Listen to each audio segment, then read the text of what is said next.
Leonardo da Vinci, by Walter Isaacson. Introduction. Imagine for a moment. You're 30 years old. You're talented, you're brilliant, but you feel like you haven't quite made your mark on the world.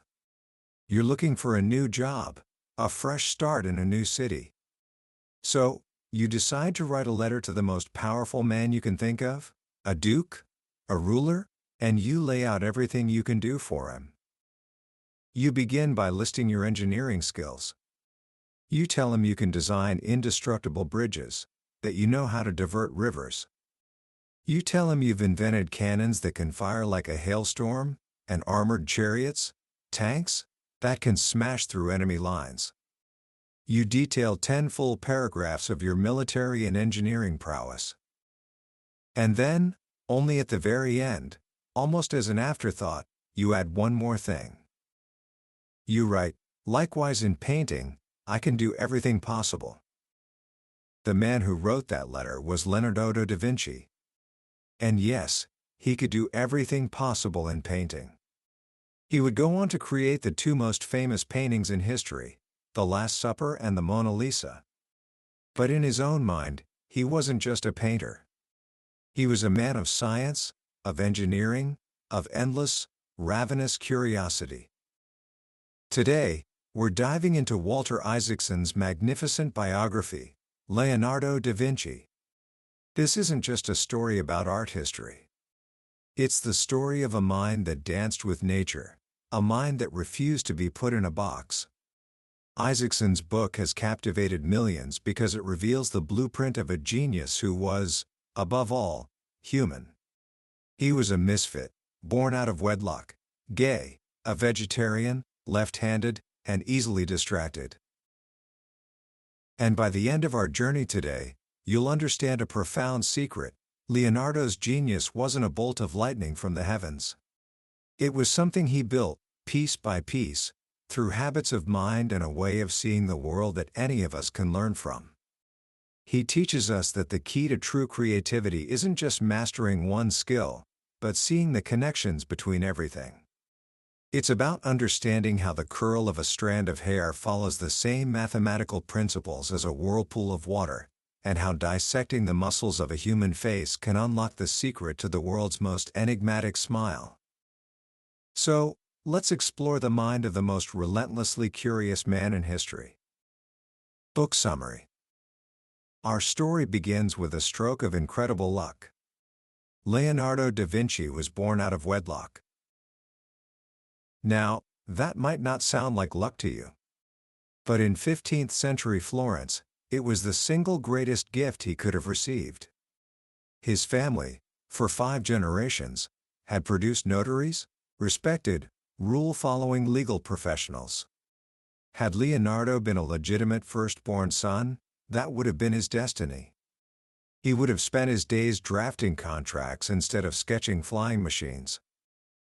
But he was born in 1452 to Ser Piero, a successful notary, and a young, orphaned peasant girl named Caterina.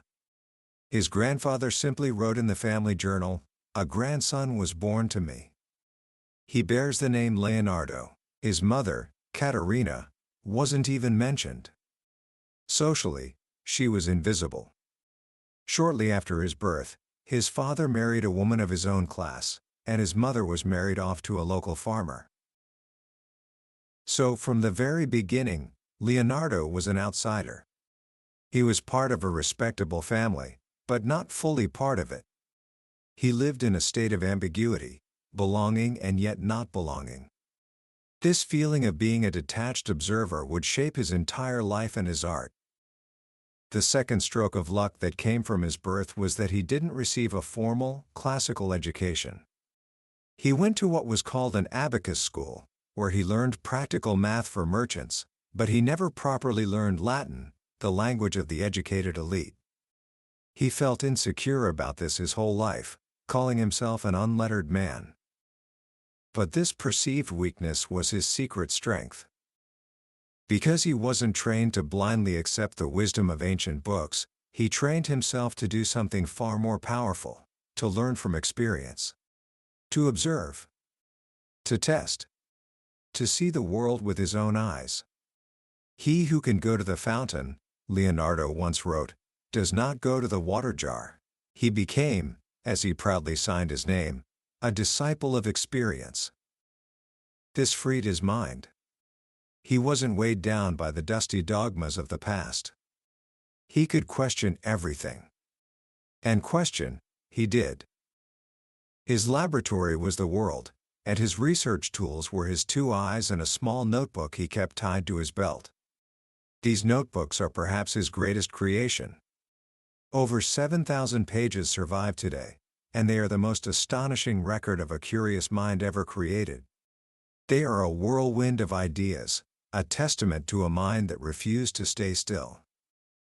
On a single page, you might find a sketch for a flying machine, a mathematical equation, a study of the muscles in a human leg, a recipe for hair dye, a list of expenses, and a drawing of a grotesque, funny-looking face he saw in the street. There's no order, no neat division between subjects. To Leonardo, it was all connected. Art was science, and science was art. His to-do lists are legendary. They weren't filled with mundane errands. They were lists of curiosities.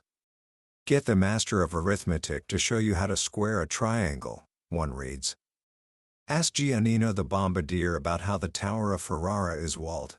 He wanted to know how people walked on ice in Flanders. He was insatiable. And then there's the entry that perfectly captures his spirit. Describe the tongue of the woodpecker. Think about that for a moment. Who wakes up one day and decides they absolutely must know what a woodpecker's tongue looks like? How would you even find out? He didn't need this information for a painting. He needed it because he was Leonardo. He was driven by a pure, joyful, and deeply personal curiosity about every facet of creation. This obsessive curiosity started young. Around the age of 12, his father brought him from the quiet countryside of Vinci to the bustling hub of Florence. It was the perfect place for a mind like his. Florence in the 1400s was the Silicon Valley of its time, a place where art, technology, and commerce were woven together. Its creative energy came from the mixing of ideas. Architects were learning the science of perspective from painters. Silk makers were working with gold beaters to create new fabrics. Woodcarvers and engineers were collaborating to build astounding theatrical machinery for public festivals. It was in this environment that Leonardo's father apprenticed him to Andrea del Verrocchio, who ran one of the most versatile workshops in the city. It was more than just an art studio. It was a factory of creativity. One day they'd be sculpting a bronze statue, the next designing banners for a pageant, and the day after that, studying anatomy and mechanics. It was here that Leonardo began to truly sharpen his observational skills. One of the core exercises in the workshop was drawing drapery, the folds of cloth. He would model figures in clay, drape them with wet cloth dipped in plaster, and then patiently draw the way light and shadow played across the folds. This seemingly simple exercise taught him one of his most powerful secrets. He realized that the key to making a flat surface look three-dimensional wasn't lines, but light and shadow. He called this chiaroscuro, Italian for light-dark, and he took it a step further. He noticed that in the real world, objects don't have sharp, hard outlines.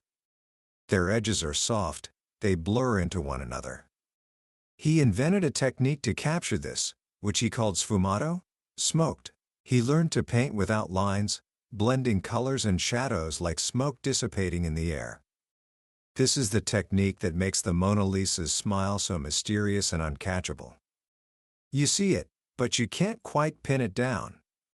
It's always in motion. His genius was immediately apparent. The story goes that Verrocchio was working on a painting, The Baptism of Christ, and he let his young apprentice paint one of the angels. Leonardo's angel was so luminous, so full of life and emotion, that Verrocchio's own work looked stiff and lifeless beside it. As the biographer Giorgio Vasari tells it, Verrocchio was so humbled that he resolved never to touch a paintbrush again. Whether the story is perfectly true or not, it captures a truth: a new force had arrived in the world of art. But even as his artistic talent blossomed, Leonardo's mind was restless. His curiosity pulled him in 100 different directions. He never saw a boundary between art and science. His scientific explorations directly informed his art. He peeled the flesh off the faces of cadavers to understand the muscles that move the lips, and then painted the world's most memorable smile. He studied the mathematics of optics to understand how light rays strike the cornea, and then produced magical illusions of perspective in The Last Supper. In 1482, around the age of 30, he decided to leave Florence. He felt his talents weren't being fully utilized. He wanted a patron who would support not just his painting, but his engineering and scientific ambitions. He set his sights on Milan, ruled by the powerful Duke Ludovico Sforza. This is when he wrote that famous letter, the one where he presented himself first and foremost as a military engineer. Most of the weapons and machines he boasted about existed only in his imagination and his notebooks. But what an imagination it was! His notebooks from this period are filled with fantastical and terrifying war machines. He drew a scythed chariot, with whirling blades extending from the wheels, designed to slice through enemy soldiers. His drawings are so vivid you can almost hear the screams, showing bodies cut in half and legs scattered across the battlefield. He designed a giant crossbow, 80 feet across, so massive it had to be rolled on a carriage. And he designed an armored tank, a turtle-like vehicle powered by 8 men turning cranks inside, with cannons poking out in all directions. These inventions were a blend of brilliance and fantasy. He was blurring the line between what was possible and what was imagined. This ability to live on the border of reality and fantasy was a key to his creativity. While others saw limits, he saw possibilities. His initial role at the court in Milan wasn't as a weapons designer, however. It was as a court entertainer. He became an impresario of pageants and theatrical productions. He designed elaborate costumes, built fantastical stage machinery that could make planets revolve and angels fly, and even composed music, which he performed himself on a silver lyre he had crafted in the shape of a horse's skull. This may seem like a waste of his genius, but it was here that he truly honed his ability to combine art and engineering. He loved creating illusions, making the impossible seem real. And this theatrical experience would deeply influence his painting. The Last Supper, with its dramatic staging and exaggerated gestures, feels like a scene from a play, choreographed by a master showman. It was during his 17 years in Milan that Leonardo's intellectual passions exploded. He began a lifelong practice of filling his notebooks with his observations and ideas. He started a serious study of anatomy, at first to improve his art, but soon out of a pure desire to understand the workings of the human body. In 1489, he began his first series of anatomical drawings with a breathtaking study of a human skull, sawed in half to reveal its inner cavities. He was the first person to correctly depict the frontal sinus and the complete set of human teeth. He also began to map out the grand project that would occupy him for the rest of his life, understanding the nature of man. He wanted to know everything. The outline for his proposed treatise on anatomy is staggering. It was to begin with the conception of a human in the womb, trace its growth, describe the proportions of a fully grown man and woman, and then analyze the universal human emotions: mirth, weeping, fighting, fear. And, of course, it would include the cause of laughter. In the middle of all this, around 1490, he created what may be his most iconic drawing, a work that perfectly symbolizes his quest to unite art and science, the Vitruvian Man. The drawing was inspired by the writings of an ancient Roman architect, Vitruvius, who had described how a perfectly proportioned man could fit inside both a circle and a square. Others had tried to draw this, including Leonardo's own friends. But their attempts were clumsy. Leonardo, with his meticulous understanding of anatomy and his feel for geometric harmony, created something transcendent. His Vitruvian Man is not just a scientific diagram, it's a work of profound beauty.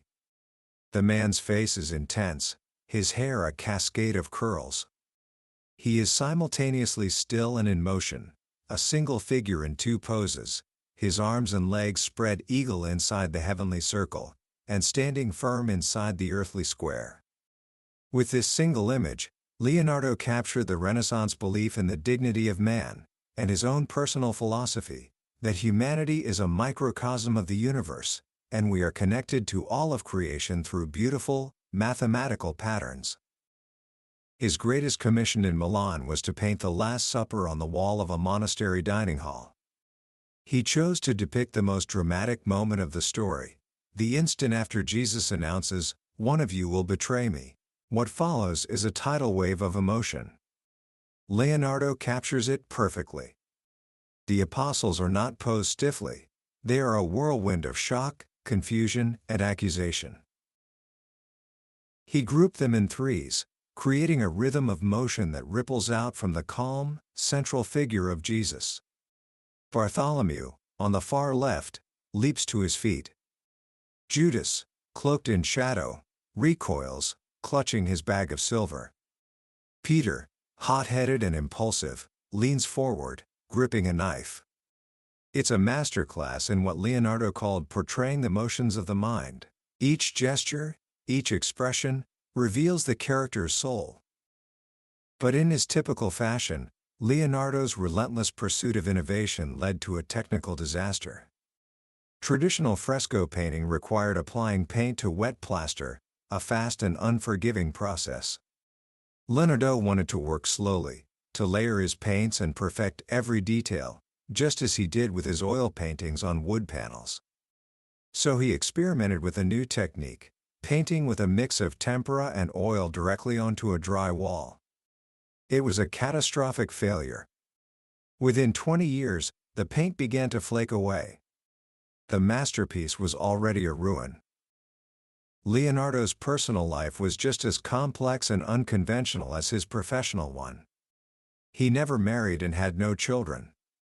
Throughout his life, he surrounded himself with a retinue of beautiful young men who served as his assistants and companions. The most famous was a boy named Gian Giacomo Caprati, who entered his household at age 10.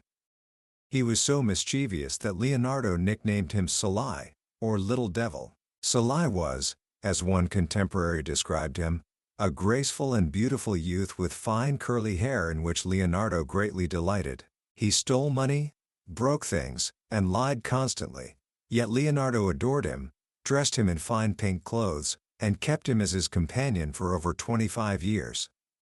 It's widely believed their relationship was also a romantic one. Leonardo's notebooks are filled with paired sketches of a craggy old warrior facing off against a beautiful, androgynous boy with curls. These two faces, virile and effeminate, have been seen as symbols of the two sides of Leonardo's own nature. The boy often looks a lot like Salai, with his soft chin, full lips, and that same hint of a mysterious smile that would become Leonardo's signature. In 1499, the French army invaded Milan, and Leonardo's patron, Duke Ludovico, was forced to flee. Leonardo's 17 years in the city came to an end. French archers, using his giant clay model for the horse monument as target practice, destroyed it. He eventually returned to Florence in 1500, now a celebrated master. But he found himself in the shadow of a brilliant and difficult young rival, Michelangelo. The two men were complete opposites. Leonardo was handsome, elegant, and charming, famous for his beautiful rose-colored tunics. Michelangelo was intense, disheveled, and notoriously bad-tempered. Leonardo was a skeptic, a man of science. Michelangelo was a deeply pious and tormented soul. Leonardo was gay and comfortable with it. Michelangelo was also gay, but anguished by it.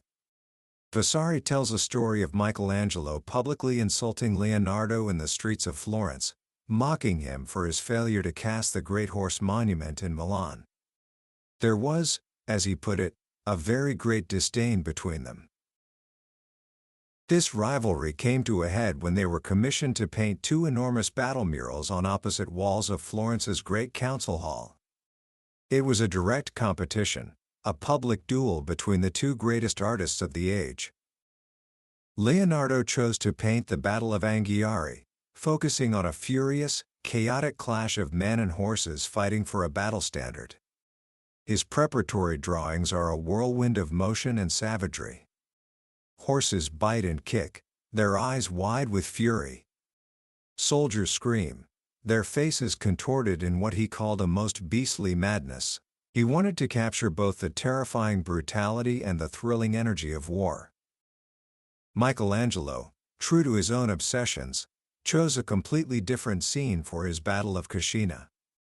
Instead of the chaos of combat, he depicted a group of Florentine soldiers who had been surprised by an alarm while bathing in a river.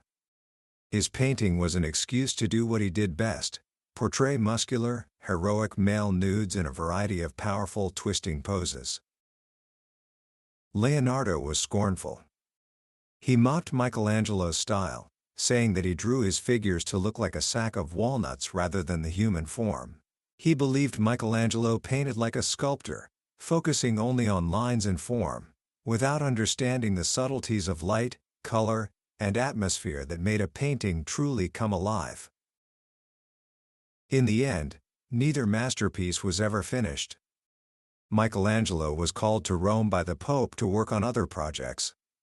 And Leonardo, once again, struggled with a disastrous technical experiment. Trying to find a way to use his slow-drying oil paints on the wall, he created a mixture that failed to adhere. The paint began to run and peel off. He abandoned the project. The great artistic duel ended in a draw, with posterity as the loser. It was during this period in Florence, around 1503, that Leonardo began a small portrait of the wife of a local silk merchant. Her name was Lisa del Giocondo. The painting would become known as the Mona Lisa. He worked on it for the rest of his life. For 16 years, he carried the small poplar panel with him wherever he went, to Milan, to Rome, and finally to France. It was never delivered to the man who commissioned it. It became a personal obsession, a laboratory for all his ideas about art, science, and the human condition. The Mona Lisa is the culmination of everything Leonardo had ever learned. His scientific understanding of geology is there in the fantastical, ancient landscape behind her, a world of jagged rocks and winding rivers that seems to flow right into her, connecting the human body to the body of the earth. His decades of studying optics are there in the way the light falls on her face, and in the almost imperceptible veil that covers her hair, so transparent it's barely visible. It's a reminder of his belief that we always see the world through a kind of veil, that reality is never quite as sharp as we think it is. And, of course, there is the smile. It's the most famous smile in history precisely because it's uncatchable. It flickers. It seems to change as you look at it. One moment she seems serene, the next, subtly melancholic, and the next, faintly amused. This is not an accident. It's a deliberate act of scientific and artistic genius. Leonardo knew from his optics studies that our eyes see things differently depending on whether we look at them directly or peripherally. The center of our retina is good at seeing detail, while the outer parts are better at picking up shadows. When you look directly at Mona Lisa's mouth, your eyes pick up the fine details, and the smile seems to vanish. But when you look at her eyes, or the background, you see her mouth in your peripheral vision. The fine lines blur, and the soft shadows at the corners of her lips make her seem to be smiling. It's a smile that lives in the shadows, a smile that reveals itself only when you're not looking for it. It's a profound statement about the nature of human emotion itself. It's always a little elusive, a little mysterious, always veiled. In 1516, at the age of 64, Leonardo received an invitation from the young King of France, Francis I. The king was a great admirer of Italian culture and wanted to bring the Renaissance to France. He offered Leonardo a title, first painter, engineer, and architect to the king. More importantly, he offered him a comfortable home, a generous stipend, and the one thing Leonardo had been searching for his whole life, a patron who valued his mind more than his output. Leonardo packed his bags one last time. He crossed the Alps into France, bringing with him his notebooks, his assistants, and 3 paintings he had been working on for years and refused to part with: Saint John the Baptist, the Virgin and Child with Saint Anne, and the Mona Lisa. The king gave him a beautiful manor house called Clos, connected by an underground tunnel to the royal chateau. He didn't ask Leonardo to paint. He just wanted to talk with him. As Francis later told an artist, there has never been another man born in this world who knew as much as Leonardo. He was truly a great philosopher. In these final years, Leonardo's mind did not slow down. He designed a new royal palace and an entire ideal city for the king at Romorantin. He planned elaborate pageants. He organized his notes. And he drew. His final series of drawings are of a terrifying, apocalyptic deluge.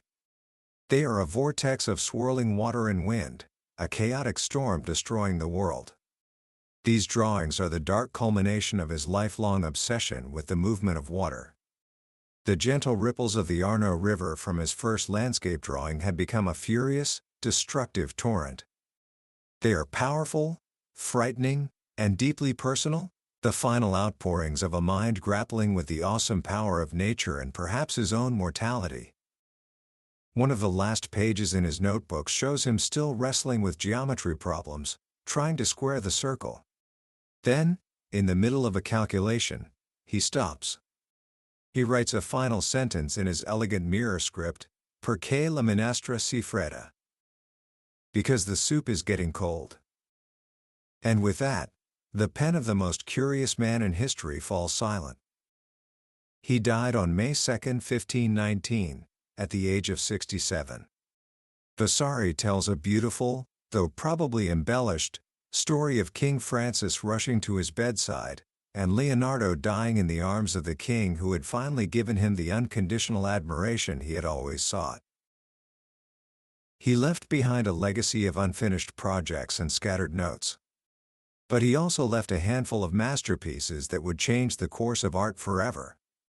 More than that, he left us the example of a life lived in a state of perpetual wonder. Commentary. So what can we learn from this incredible life? What does Leonardo da Vinci, a man who lived 500 years ago, have to teach us today?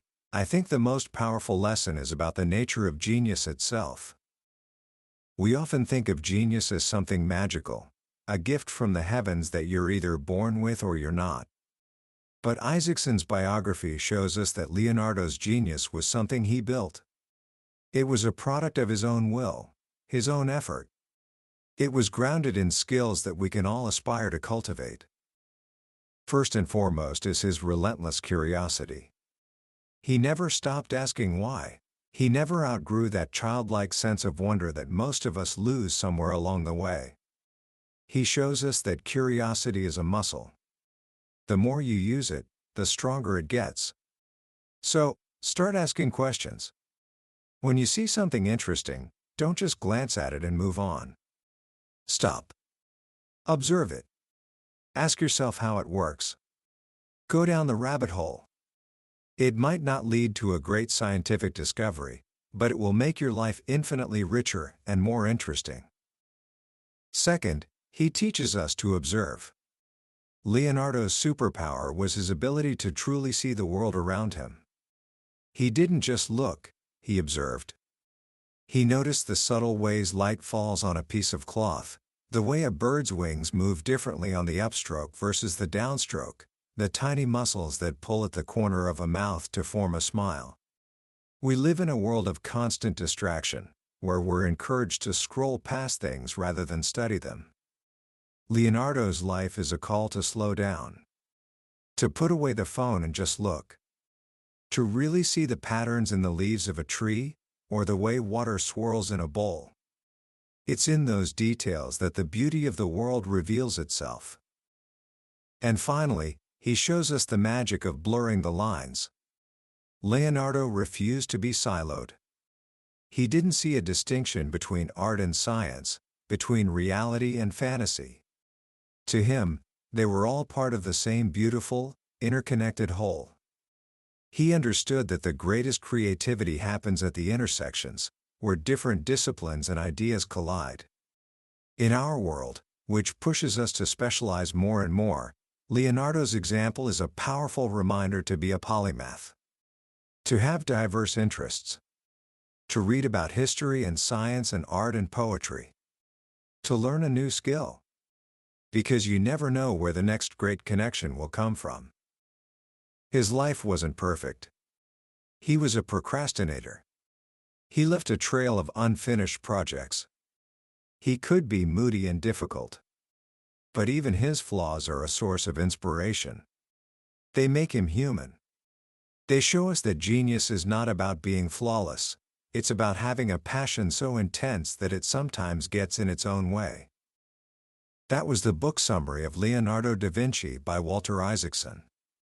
We've touched on the major currents of his incredible life today, but a summary is like looking at a map instead of taking the journey. The real magic of this book is in the details, the stories, the analysis of the art, the deep dive into the notebooks. If you felt a spark of curiosity today, if you felt a desire to see the world a little more like he did, then I truly encourage you to pick up a copy. Reading it isn't just about learning history, it's an invitation to rediscover your own sense of wonder. The link to the book is in the description. Also, if this journey through Leonardo's mind brought you any value, please take a moment to click that like button and subscribe to the channel. It lets me know that these deep dives are meaningful to you, and ensures you won't miss our next exploration into another life-changing book. Let's keep learning and growing together.